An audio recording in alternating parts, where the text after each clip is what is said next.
Talking with the experts. In episode 381, my special guest, Ronsley Vaz, discusses podcasting for business, why it's important and how to do it the right way. Yeah, so really important to make a distinction that if someone listening is a business owner, which means they have clients and they have business and have been operating, so they know exactly who their clients are. When they're starting a podcast, that they don't start a podcast to get clients. They got to start a podcast to get community, and the community then builds into hopefully getting clients from there. But the key is that most business owners know how to convert a prospect into a client. So when I create content, I'm creating content for community. I'm creating content for people who have cars and want to know what is going on in the car, when is the right time to take it to the mechanic. I want to inform them when they go to the mechanic what to do, what questions to ask. I want to inform them as to if they hear a certain noise, what that deals with. So it's a very different sort of content and result that you're after.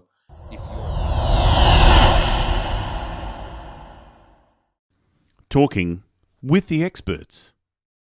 Talking with the Experts would love to acknowledge Global Glamping Charities Incorporated for generously supporting this podcast.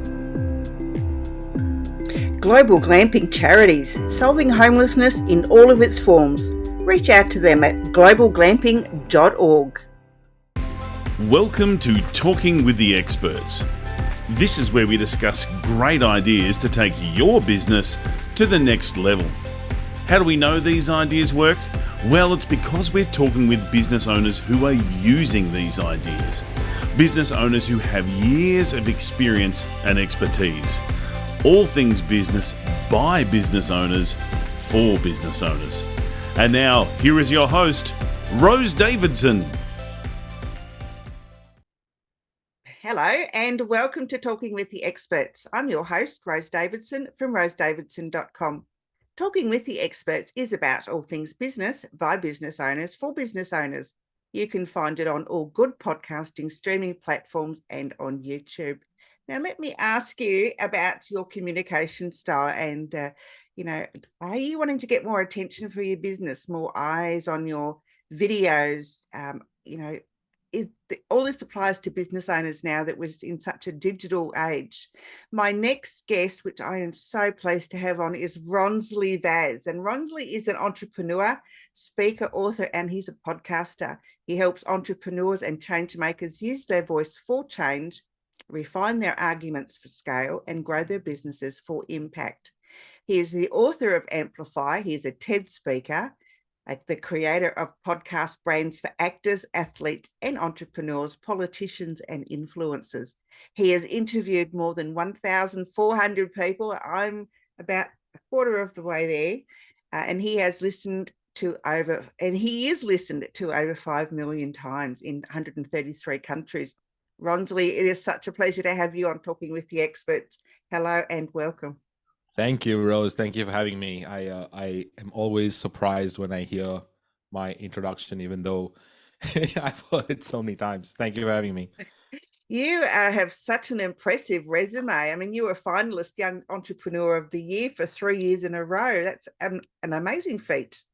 Yeah, thank you. I feel like I got into the podcasting game a bit earlier on, and it's been over a decade now doing podcasts for myself and other people. So more than 1,000 businesses later, I feel like I am not surprised every time I do talk to someone new. I still feel like it's a great privilege to help people put their voices out there, especially when it helps them get traction for the business that they're trying to get traction on. So I'm very excited. Like the first day I started podcasting, still it just lights me up. So I'm glad to be here.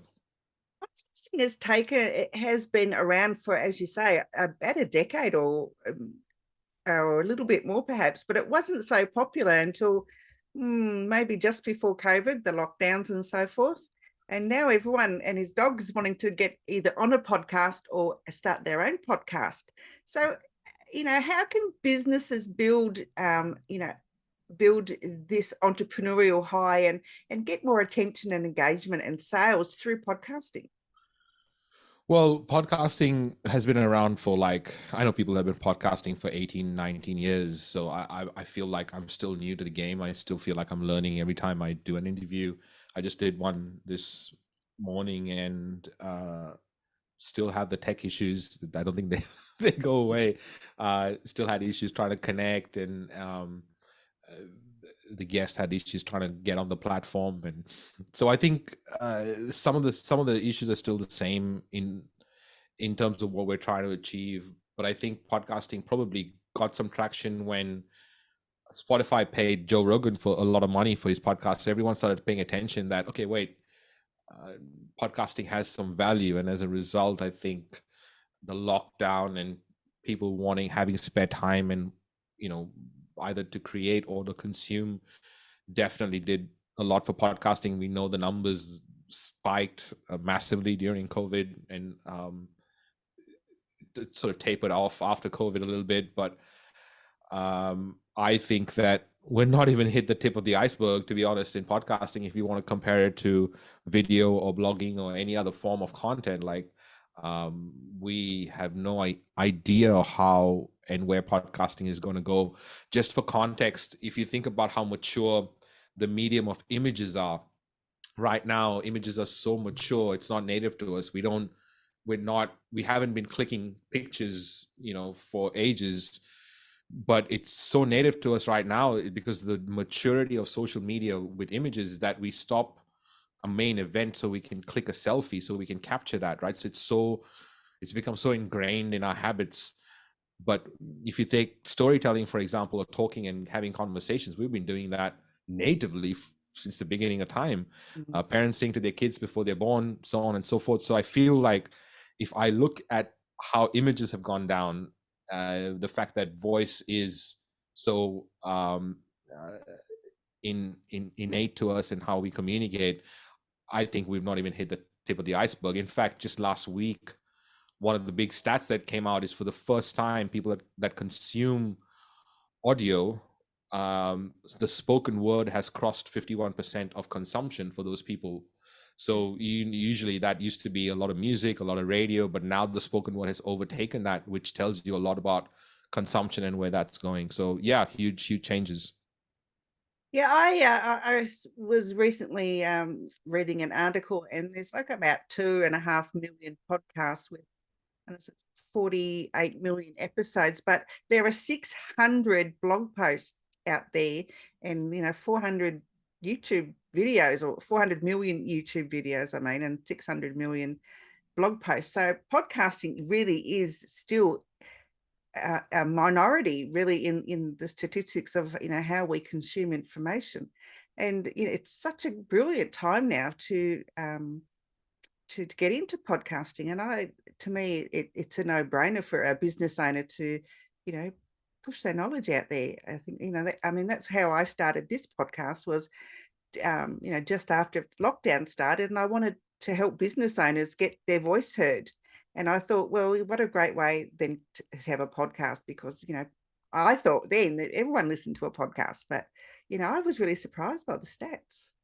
Yeah, I mean, when I started telling people that needed a podcast, and I started the first podcasting conference in Australia. So when I was convincing people in 2014, 2013 that a podcast was a good idea, that was so foreign to them. They didn't even know what a podcast was. And there was, I remember Stephen Tate down at the Brisbane CCIQ, it's the Chamber of Commerce Queensland. And I was trying to get, this is 2013, 2014, trying to get into the Chamber of Commerce and let those members know about podcasting. And he spent an hour with me and kind of went, I don't understand how this is more important than accounting and marketing and all these other things that business owners are dealing with. And it's really funny because 2 years after that, they hired us to start to have their own podcast, which was called Business Over Breakfast. But I remember having that conversation with him, and he's a very straightforward, Scottish dude that was trying to like grill me, and I love those experiences because it helped me refine my argument as to why a podcast was a good idea for businesses. But for me, I've never seen a podcast not work for a business if done correctly. So I think that it is new because people are business owners don't know to be podcasters, so they have to learn to be podcasters, or podcasters have to learn to be business owners. And there is this balance that both have to sort of match and feel to get the return. But the return is like, it's return on investment, return on scalability, return on time, return on content, return on relationships. The return is just like off the charts.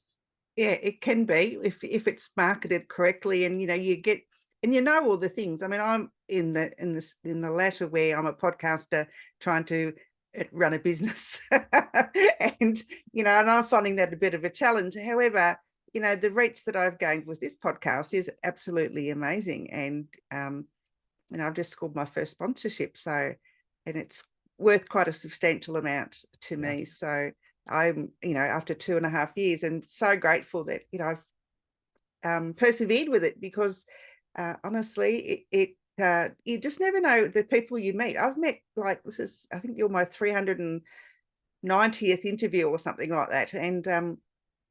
And I've met some amazing people, and I just love who I meet. And a lot of us are still connected in one way or another. Yeah. No, it's a great medium. I love it. It's huge. Yeah, I do too. I guess what is perhaps one of the first steps that maybe a business owner could do to start their podcast? I mean, and especially if they've got, like a lot of ideas, a lot of information that they could give, on a global level. How would they start?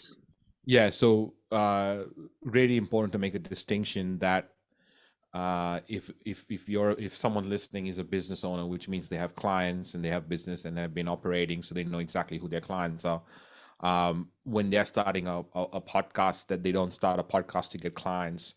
They got to start a podcast to get community, and the community then builds into hopefully getting clients from there. But the key is that most business owners know how to convert a prospect into a client. So if I've been a mechanic and have a garage, and if someone comes to me and says, I have a car that has broken down, I know how to convert that prospect into a client. I've been doing that for years. I'm a business owner. I know how to do that. But when I create content, I'm creating content for community. I'm creating content for people who have cars and want to know what is going on in the car, when is the right time to take it to the mechanic. I want to inform them when they go to the mechanic what to do, what questions to ask. I want to inform them as to if they hear the noise, what that deals with. So it's a very different sort of content and result that you're after if you're a business owner creating a podcast. If you are a podcaster starting a business, the main thing is to put an offer in front of the people, which most people don't know how to put an offer. They kind of either oversell it or undersell it, and we all have these problems. So it's not like people are immune to one or the other. I'm just kind of distinguishing the two types of people that land up in the podcasting game, and really important to distinguish which one you are, because you will lean to one or the other. And then if you're the other type, it's important to get the skills off the other side. So if you're already good at podcasting, it's really important to get your business skills and your entrepreneurship skills. And if you're an entrepreneur, it's really important to get your podcasting skills and engagement skills, because you might know how to take a prospect and convert them into a client, but you might not know how to get a new listener and keep them as a subscriber. So that's a skill you got to learn. So that's the first main difference that I think business owners should understand is I always think about the first time I tried to go surfing. I remember paying $300 for a 4-hour class and down at Byron Bay. And for the first 90 minutes, an hour, 2 hours, we were on the beach. We were on the sand trying to like practice these things. And I couldn't understand why I was wasting my money when I should be in the water, right? So I'm like, I paid for 4 hours. I should be in the water for 4 hours. why are we wasting my time? And then when I got into the water with my board, I realized why they spent the first 2 hours on the land. And I think that's what happens with podcasting. I think the best thing about a podcast is that it's easy to do. The worst thing about a podcast is that it's easy to do. So everyone lands up creating a generic podcast, and it's usually, this is the thing I see the most, Rose, because I've done so many. I've done for businesses, I've done for brands, for athletes, for politicians, for different types of industries, all for the one purpose of growth for their brand, getting revenue in some way. And I feel like we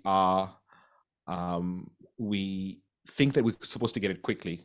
We think that we all want to make an impact on the planet, but we want to look good while we're making that impact. So we can't make a mistake. So we want to get it perfect. So there's all these elements that are part of putting your voice out there.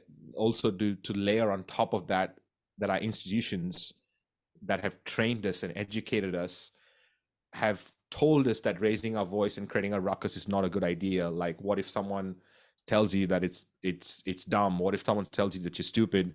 So we decide not to put that out there even. And so there's all these different elements of putting our voices out there that come up to the front when you start a podcast, and it's important to have the right people around you.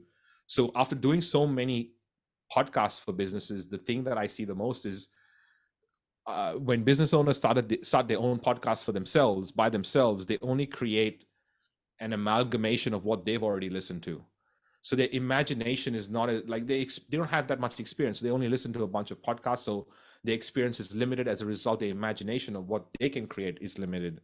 So it's important to get other people who have seen the landscape and can create something that's unique to you by being a soundboard and creating a concept that's unique to you and your brand and what you're trying to go after is really important. That strategy will save you so much time, because a podcast is iterative. You do it every week, and the more you do it on the right path, the better results you're going to get. Yeah, I agree. I mean, don't be like me. I just 2 weeks, my podcast was up and going. I had my cover art done. I had I'd made my own intro and outro, and and I booked my first interview in 2 weeks, and it's amazing. And I've just floundered my way through ever since. And I never thought I was a good interviewer, but it's been proven time and time again that people love to be interviewed by me because I let them have the floor. And I think, my style is just so easy to get on with, where, you get on some of these podcasts, it's just question and answer. And I just so dislike those ones, because what's the point of filling out this huge sheet with all the answers to everything? There's not much point having a podcast or being on there, because they have all the answers already. Right. Sometimes it just becomes about content, and I don't think people realize how important being a good interviewer is. So good for you. And I think just starting and having reps is better than not having reps at all. So good for you to get the reps in. Yeah, no, I'm really pleased with how it's going. I mean, it's not huge, but it's growing, and I'm getting out there. I mean, I've Googled the podcast name, and it ranks #1 in the Google searches, so it's not down on the 10th page or anything like that. So that makes me happy. Yeah. Ronsley, it's what other skills should a business owner have if they want to get more engagement on their podcast, or even just on their business to become more visible? Well, I've asked many podcasters when they've gotten results on their podcast, like what did you do? Like, someone will come up and say, hey, I've been publishing for 2 years and I've just got suddenly something has happened, and I've got these results and I've got all this money coming in, and people asking me about this and that, and my services are being booked out, and everyone wants to get on the podcast. So I ask them this question all the time because I'm really curious. I said, so what changed? Like, what happened? And always the answer is the same. It's like, I don't know. I just kept doing it, and then one day something happened. And then if I dig deeper, I find out that the moment the host starts taking their podcast seriously, the rest of the world starts taking their podcast seriously, and it starts to create this knock-on effect. I think what tends to happen is we just kind of sell ourselves short a little bit. So we create the safe option. We create the option that someone else has created. We do something that it's worked for someone else, thinking that, okay, it's going to work for us. And that's the safe option, as opposed to what is our truth? What do we need to speak? What do we need to say out loud that is not only going to impact the people that listen to it, but it's going to impact us for saying it? That is powerful. That's why I really appreciate your post that you put out a couple of weeks ago. And it's a truth that you put out there. And the fact that it was your truth is really important, because what tends to happen, especially in business, is people on social media hide behind this highlight reel. They kind of show all the highlights of their life and they don't actually talk about what's not going right. And I think that being truthful and speaking your truth is the basis for podcasting, because that authenticity comes through, and then you start to go into areas that people don't necessarily go into. And then from there you start meeting the people that want to hear that. Then you start creating that audience, and then it's really important to engage them and keep them engaged and ask them how does the content that they've just heard landed with them. Getting that feedback is key, and we as business owners have to learn how to engage the audience like that. And you hear radio hosts on the radio, you hear them say, we're talking about roommates that are horrible to live with. I'm giving an example. And if you have a story, call us on this number. And you know the number, you remember the number, and if you have a story, you get on the thing. So that's engagement that as podcasters we're going to learn to do. If you are having this content that's being put out there and someone's consuming it, getting them to engage with that content is key to getting them to become a subscriber and being part of of their regular listening, their weekly listening. Is that making sense? Yes, absolutely. It's something that I've not been doing, and it's something I need to learn how to do. And that will come next year when the podcast relaunches again in the new year for a new season. Actually, I'm having a break over Christmas. Finally. So yeah, and so that will be something I'm doing next year, as well as promoting my sponsor and all those other things that have come and landed in my lap just recently. Because I want people to engage with the podcast, and I'm finding ways that I can do that now, which I didn't realize that was a thing. Yeah. I mean, this podcast gets you access to really cool things, to events. You can get a media pass. There's so many things that you can do with a podcast that other things can't do. So yeah, and you exercising that right is really important. Absolutely. Ronsley, where can people find you if they'd like to I know We Are Podcast is absolutely brilliant, love it, and James is actually going to be on next week, so Awesome. so I'm looking forward to that. Yeah, I have a podcast called Should I Start a Podcast? You'll find it on all your favorite podcasting platforms, or shouldistartapodcast.com. That's probably the best place to consume any of my work. I try to put a lot of work into each one of the episodes that goes out, or any of the socials. Ronsley is a one of a kind name. Yeah. So it wouldn't be difficult to find me. But yeah, Should I Start a Podcast is brilliant. I've gained a lot of information from there about starting a podcast, and when I was like a year into it, I thought, amazing. There's some of this stuff was really, really good, and some of your guests are brilliant. Honestly, they're just so full of information, and it's a very casual podcast like this one. Just a conversational style.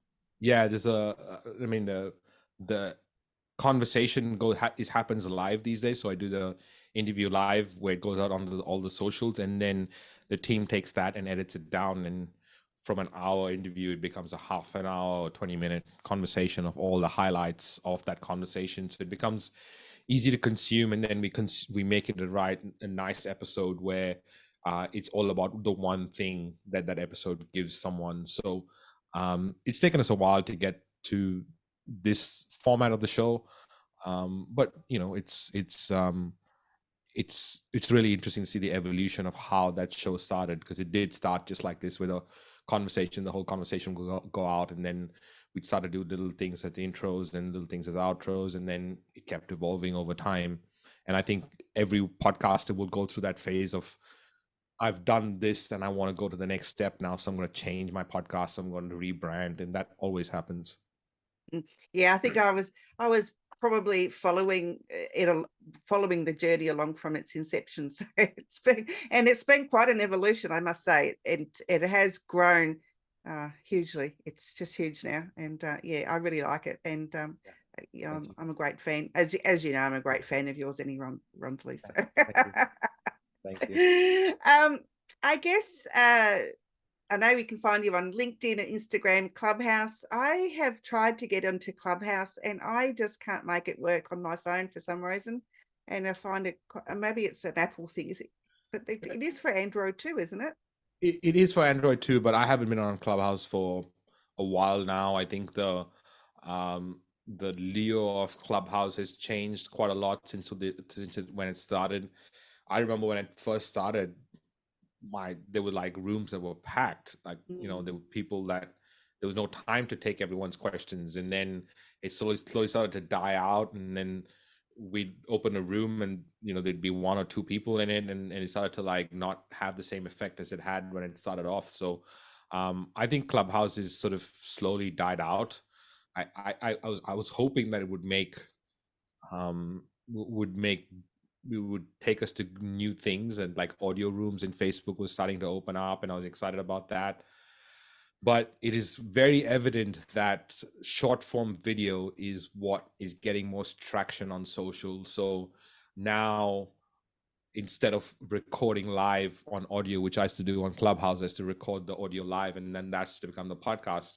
I've evolved to record the video live, and that becomes the podcast, and the video then becomes clips, which is really important to get traction. So just trying to make work what is happening and using what's happening in the world of social and digital marketing to leverage the content I'm creating.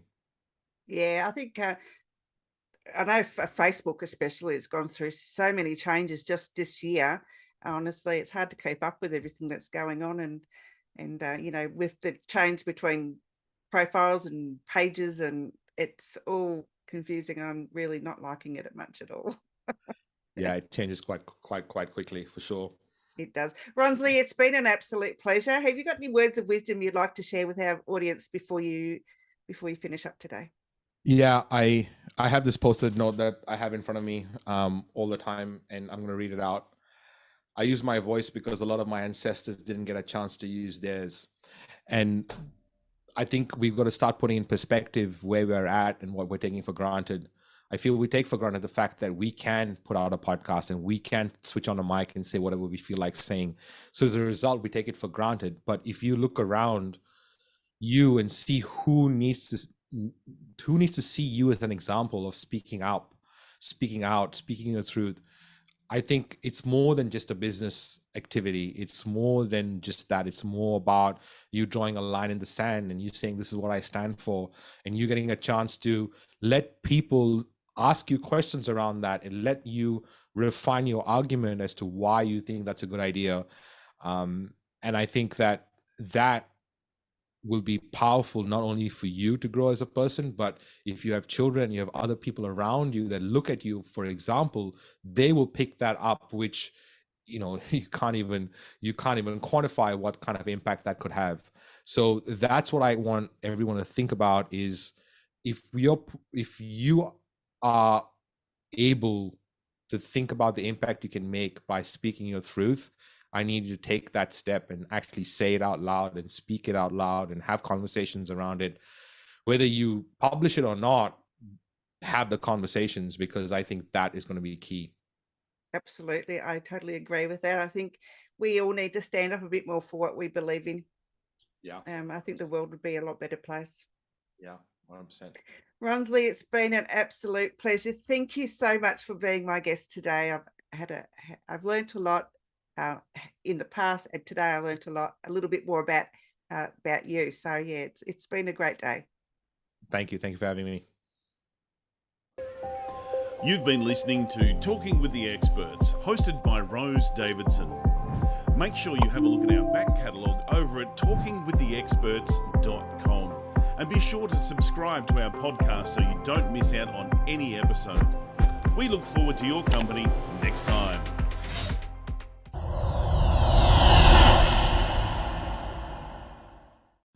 Talking with the Experts.